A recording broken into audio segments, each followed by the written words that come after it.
Hotel Saraiva de Carvalho é, sem dúvida, uma das personagens mais polémicas da história portuguesa dos últimos 40 anos. O estratega da Revolução de Abril ou é amado ou odiado. Em entrevista exclusiva à Centro TV, fala dos dias de hoje e do futuro de Portugal. Vejo a situação com enorme apreensão, porque de facto o poder político está atualmente instalado, mesmo apesar de ter sido eleito em processo democrático, eleito democraticamente, subordinado para capitais, ao capital financeiro internacional, está a conduzir o país para uma situação extremamente grave, não é?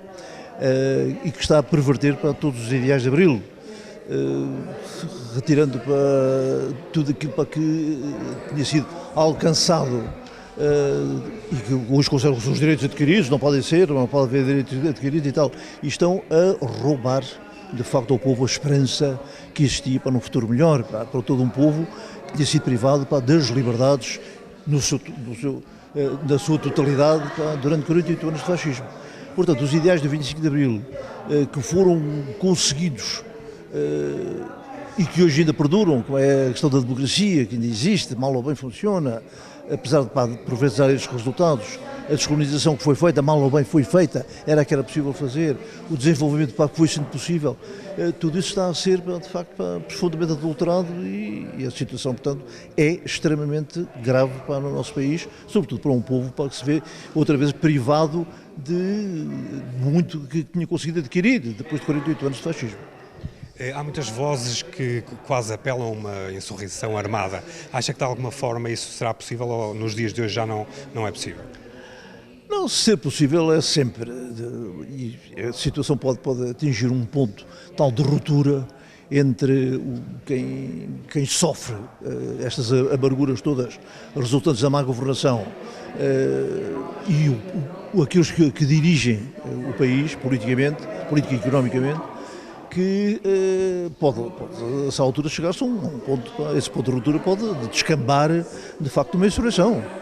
Como é que tem visto estas manifestações todas que têm, as manifestações todas que têm surgido? Sim. É que isto a essa altura pode haver um avolumar de intenções que não passem só pela manifestação de rua, pelo percurso exacerbado de palavras de ordem, etc., mas pode atingir para outras finalidades. Não é? E eu julgo que aquilo que está a acontecer por parte do poder é isso mesmo, este reforço das polícias, o aumento de vencimentos para a Polícia de Segurança Pública, a GNR, a retirada do poder cada vez mais às Forças Armadas. Pode ser sintoma de que o governo não está tão seguro como isso, de que o povo é sereno, vai aguentar tudo, como diz o Fernando Richo, aguenta, isso aguenta. Às vezes pode chegar a um ponto em que já não aguenta mais. Não é? E então a situação pode tornar-se ainda mais grave. Acha que toda esta austeridade já é demais? Eu creio que sim. Claro, eu sou reformado do Exército. Mas já foi atingido, não é? Muito. Mas aguento-me ainda. Aguento porque tenho a minha casa paga, tenho a minha situação razoavelmente contida, nunca fui homem de vícios, de luxo, nem nada, mas vou-me aguentando. Mas há situações dramáticas de gente que está a viver com menos do que o salário mínimo nacional, com pensões ridículas da ordem dos, 400 euros para mês, ou 300 euros, tal, o que de facto é uma situação insustentável, sobretudo para gente que esteja ainda em atividade de trabalho, tenha possibilidades de trabalho e que está sem emprego, está substituída, às vezes casais com filhos, etc. E os jovens também. Estão a viver da Caritas, de outras ONGs que vão suportando e vão alimentando, vão distribuindo comida e tal. É uma situação dramática. Os jovens também vê que de facto não estão a ter futuro cá no país. A migração dos jovens que se formam nas universidades, não têm emprego, até o próprio Primeiro-Ministro e o Relvas diziam, emigrem, aconselhavam a imigração, é uma vergonha imensa, porque aqueles que imigram com 20 e tal anos, terminado o seu curso, não têm emprego, vão para o estrangeiro e depois nunca mais regressam. Esses já ficam, são valores que se vão perdendo cada vez mais. Não é? Já são centenas de milhares, é muita gente. Não acredita que este governo vai chegar ao final da legislatura? Eu acredito que possa haver uma viragem, não é? Mas isso resultará mais da vontade do não chegar, poderá resultar mais da vontade do próprio governo, na crença de que se houver eleições e o caminho que se abre democraticamente segundo a democracia representativa ocidental burguesa, eleições, tem que ser sempre processos eleitorais, será o próprio governo nessa altura para dizer não querem essa investigação, então apresentam a demissão. A não ser para que invoquem permanentemente a consciência do dever para cumprir, para a situação grave do país, para se manterem e continuarem para no poder. Mas se demitirem, têm também a noção de que a seguir será extremamente difícil à oposição criar uma maioria absoluta no Parlamento e que permita governar a maioria absoluta. Porque o PS, o PCP e o BE e o Bloco de Esquerda não se entendem em termos político-ideológicos. E o PSD tem consciência disso. Eu julgo que o CDS estará a preparar-se já em situação de ambiguidade para que, se houver eleições, poder fazer coligação com o PS para encaminhar o país num rumo diferente daquilo que está a ser tomado atualmente. Não é? Que mensagem para o dia 25 de Abril gostava de deixar? A mensagem que é lançada, que eu também considero como minha, é que as pessoas estejam atentas e reforcem cada vez mais, por exemplo, as manifestações populares que se verificam e que têm vindo a ocupar, de facto, um espaço notável de reclamação, de luta. E julgo que isso é extremamente importante, que as pessoas não se alheiem do que está a acontecer no país, a nível da governação política e económica, e que abram os olhos e que se protestem, que se manifestem, para ver se há de facto a possibilidade de mudança do tal rumo que está a ser seguido, que é extremamente prejudicial para a população do país, que em 25 de Abril viu abertas com estrondo as portas para uma esperança enorme no futuro. Numa conferência realizada no auditório do Crédito Agrícola de Oliveira do Hospital, organizada pelos professores de História da Escola Secundária Local, o homem que estava no posto de comando do 25 de Abril contou, na primeira pessoa, como foi feita a Revolução dos Escravos. Estive a observar o dispositivo governamental, as unidades militares que o governo punha na rua para conter a Cruz das Caldas, a polícia, a legião, a PIDE, elementos da PIDE, com uma pistola metralhadora, com um jornal por cima da pistola metralhadora. Eu vi esse esquema todo e aí eu queria que se chama a ideia da obra. Pensei, se eu tiver uma coluna militar forte, espetacular, que assuste toda a gente e que venha para aí fora de Sabalada e que tome uma área importante de Lisboa, toda esta força governamental vai concentrar-se naquela coluna. E isso dá-me a possibilidade de eu ir conquistando outros objetivos que sejam de fato importantes. Considerei como objetivos importantes a televisão, a rádio-televisão portuguesa e a emissora nacional, para impedir que o governo pudesse utilizá-los, eram emissoras oficiais. Considerei importante ter uma antena rádio na mão que chegasse a todo o país. Foi por isso que pus como objetivo o Rádio Clube Português, que tinha potência de antena do Minho até o Algarve, e foi por isso que eu utilizei depois a Rádio Renascença, que também tinha essa potência de antena, para confirmar a todos os meus camaradas, desde o Minho até o Algarve, que em Lisboa, às 11 da noite, tínhamos iniciado a operação, através da antena dos emissores associados de Lisboa, onde um doutor, meu amigo, que tinha conhecido a Guiné, era primeiro cabo de engenharia lá na Guiné, e que eu tinha reportado para a minha repartição, pusesse no ar o disco depois do livro de Paulo Carvalho, e portanto, conjuguei isto tudo e expus, nessa reunião de 24 de março, aos meus camaradas que consegui reunir, 21, em casa de um deles, expus o 16 de março e disse, eu assumo a responsabilidade de não ter conseguido travar o 16 de março. Assumo a responsabilidade e proponho que, a partir de agora, nos deixemos de ambiguidades e que realizemos uma operação militar para derrubar o governo. Porque havia até aí, havia e tal, se senhor é para um dia, temos que pensar nisso, se houver necessidade e tal, e a malta não queria meter-se aquilo. Eu consegui, de facto, incutir os meus camaradas a confiança necessária, que felizmente, primeiro fator importante para o sucesso, confiança que eles depositaram em mim, quando eu disse, foi Marcos Júnior que perguntou, Major e tal, e quem é que vai fazer a ordem de operações e tal, nós não temos ninguém do Estado-Maior connosco.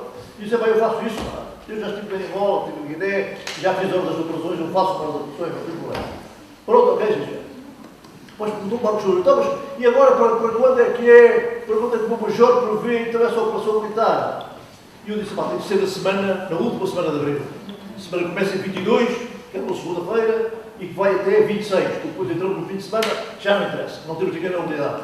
Portanto, entre 22 de abril e 26, temos que desencadear a operação.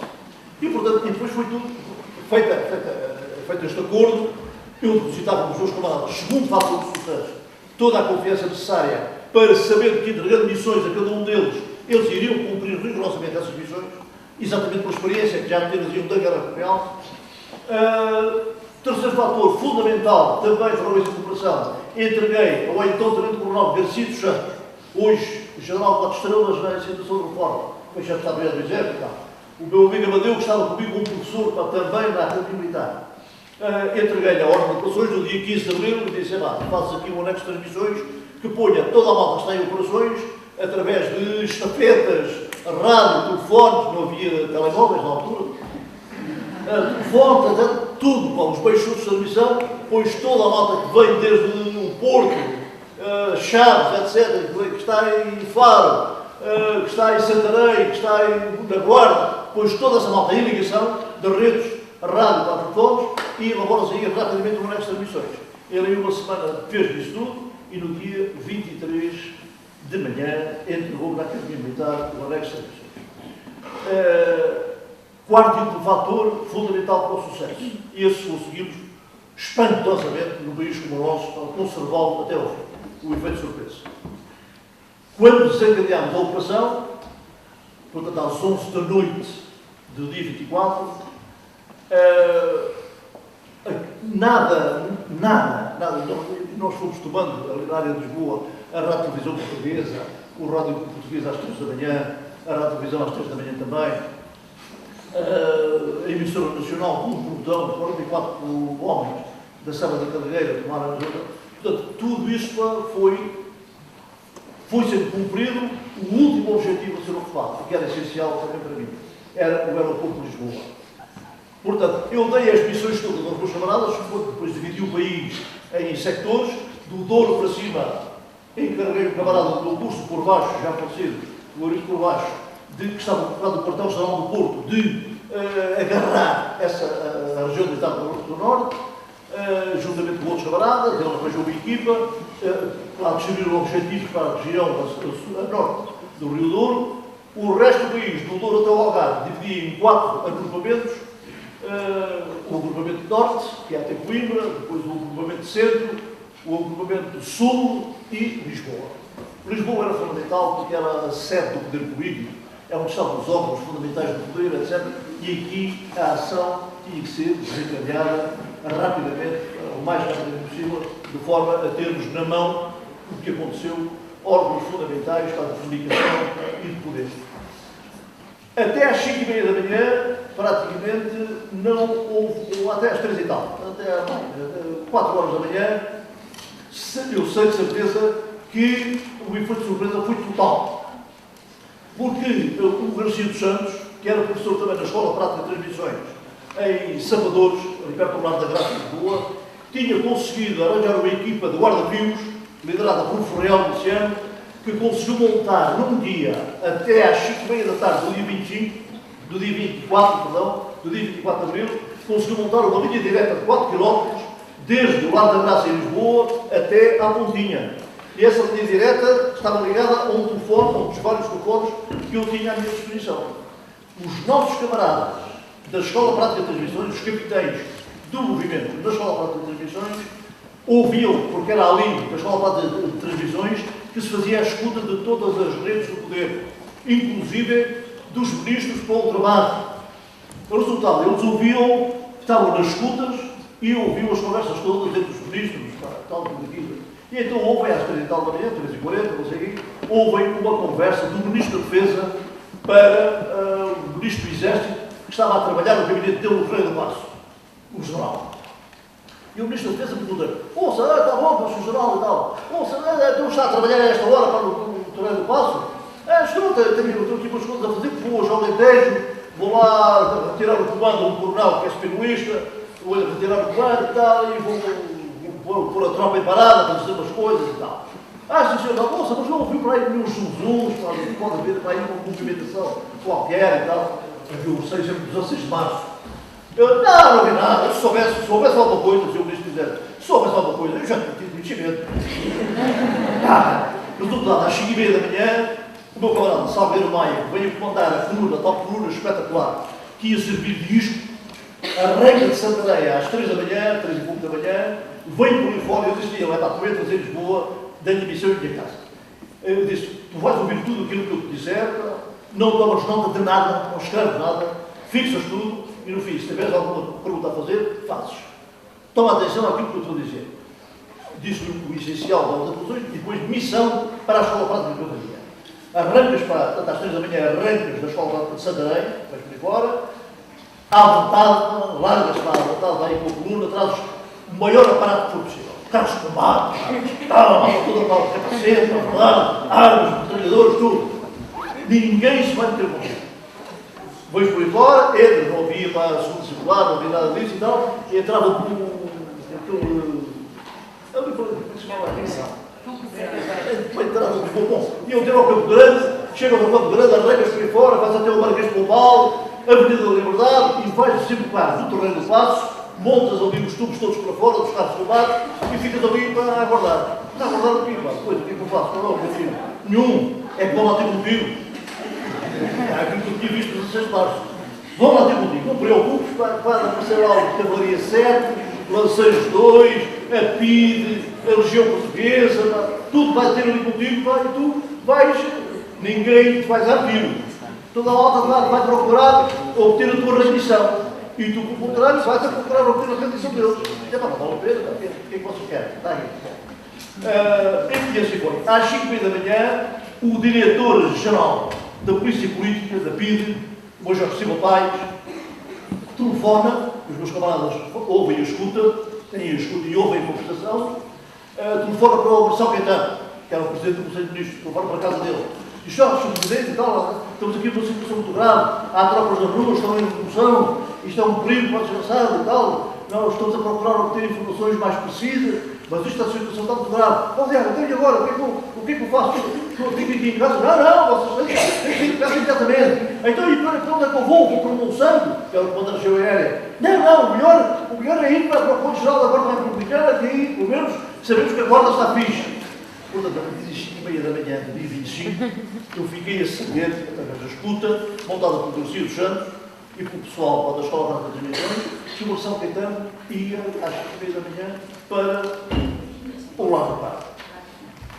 Às 11 e tal da manhã, quando aquilo, a cena toda já se tinha passado no Terreiro do Paço, a Cavalaria 7 já se tinha rendido ao Salgueiro Maia, mais outras viaturas para o Lanceiros 2, etc., o Salgueiro Maia, conforme o rádio, pode dizer: Oscar, peço outra missão, pá, porque estou aflito, isto é uma multidão de milhares de pessoas, estão a subir para cima dos carros de combate, pá, isto é um problema tramado, não sei o que é que é de fazer, então. E ele disse: calma, sim senhor, então vou-te dar uma missão. Tens aí estas viaturas todas rendidas, não segues quadras, essas viaturas todas formam uma coluna, dá-se o comando dessa coluna ao Jaime Neves e ele vai ocupar a região portuguesa. Com essa coluna de balta rendida, Cavalaria 7, 2 e tal. Tu agarras a tua coluna toda, da Escola Tática de Cavalaria de Santarém, e vais por fora, vais até ao Rossio, sobes à Rua do Carmo, vais até ao lado do Carmo e cercas o Comando-Geral da GDR, porque o nome de código dado pelo Garcia dos Santos às entidades, o nome de código de Marcelo Caetano era Coelho. E eu disse: porque o Coelho está no colo. Já sabia que o Marcelo Caetano Coelho.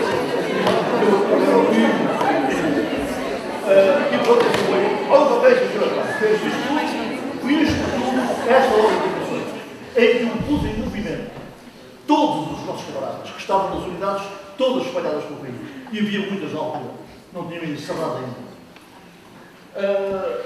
Isto tudo foi feito desde 24 de março até 15 de abril, quando eu dei a ordem de operações manuscrita ao Garcia dos Santos. Foi um trabalho solitário em minha casa. A minha mulher foi acompanhando aquilo, não sabia bem o que eu estava a fazer, mas estava ali a encher folhas de papel com formato A4. Quando aquilo foi pronto, entreguei ao Brasil dos Santos para fazer o anexo de missões. Ele deu o anexo de missões no dia 23. No dia 23 fui para o escritório do camarada, o Neves Rosa, ali na zona do Fundo Redondo. Batemos à máquina as chamadas instruções finais, em que eu dizia Grande Vila Moreira, depois do Deus, atenção e tal, camaradas, instruções finais. Grande Vila Moreira era a senha de confirmação para a operação militar já desencadeada na área do Governo Militar de Lisboa, indo até Santarém e Vendas Novas, com parte da artilharia, e já tinha sido iniciada às 11 da noite. Portanto, dessas instruções finais, eu dizia, às 11 da noite, às 23 horas, houve as emissões associadas de Lisboa e depois do adeus do Paulo Carvalho. Se isso for assim, tudo certo. Às 24, entre as 0 horas e as 0h30, vocês têm que ouvir Grande Vila Moreira na Rádio Licença do Primeiro Limite.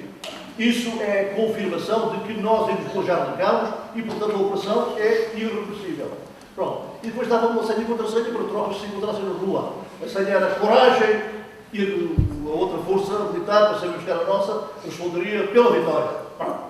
Feito isto tudo, às 23 horas, do dia 23 de abril, às 18 da tarde, sentei-me num banco do Marquesor de Sétimo, com a minha mala agenda do meu lado, subi no passo, e entretanto, camaradas meus andavam ali a rondar, era o local que eu já tinha combinado, vinham sentar-se ao meu lado, eu gravava na pasta, abria, tirava, toma lá uma anexo de missões, instruções finais, ele levantava-se, agarrava no seu carro, e todos eles, eram 6 camaradas, espalharam-se pelo país, onde foram às unidades militares entregar à gente da BFA, que lá estava à espera disso, entregar isto, portanto, na tal semana 22 e 26, entregar o anexo de missões, as missões finais e tal, para eles poderem participar na operação, que estava marcada para as 3 da manhã do dia 25.